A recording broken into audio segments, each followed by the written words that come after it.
I'm Boris the Bee Guy, Forest Beehive Apiary, Central Maine. I recently installed a couple of $37 temperature sensors inside my Layens hives. Originally, I thought that these sensors would be most useful during winter, reassuring me that the bees are alive and well. Right after I installed the sensors, I had to leave my apiary for a week. The very next day, when I was away, one sensor sent me an alert. The hive temperature was climbing much higher than I expected.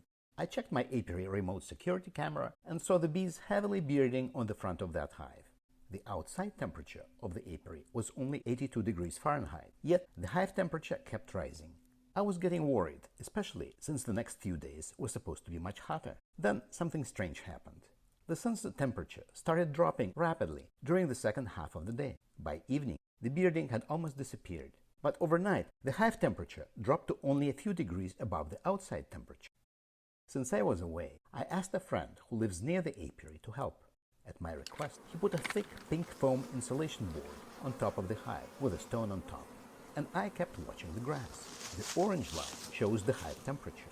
The blue line shows the outside temperature. The alert came at around 11 a.m. on June 3rd.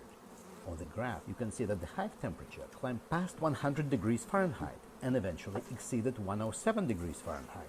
Later that same day, around 5 p.m., my friend added the foam board on top. The next morning, the graph looked very different. While the outside temperature was higher than the day before, the in-hive temperature never reached the same extreme levels, and overnight, the hive stayed noticeably warmer. Daytime highs were lower, nighttime lows were higher, and the bees appeared much more comfortable. No more bearding, even at higher outside temperatures. The sensor alerted me right away while the problem was happening. That hive had a metal roof with just plywood under it, and no roof insulation during summer. Between 8 a.m. and noon, direct sunlight made the hive's metal roof as hot as a frying pan. The graph showed what was happening. The hive was overheating during the day and cooling rapidly at night.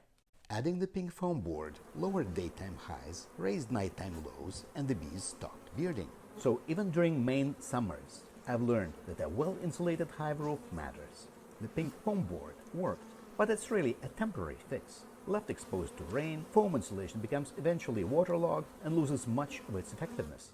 A better short-term setup would be to protect the foam with a waterproof cover, similar to how I use it during winter. Long-term, I want wool-insulated lids. On this graph, the blue line is for a hive with a wool-insulated lid. Notice how much smoother the curve is and how much smaller the temperature swings are. So maybe heavy bearding isn't always as normal as we think it is. In this case, it turned out to be a clue that something else inside the hive needed attention. Sometimes the bees tell us something, and sometimes a sensor helps us listen. Thanks for watching. Please hit like and subscribe.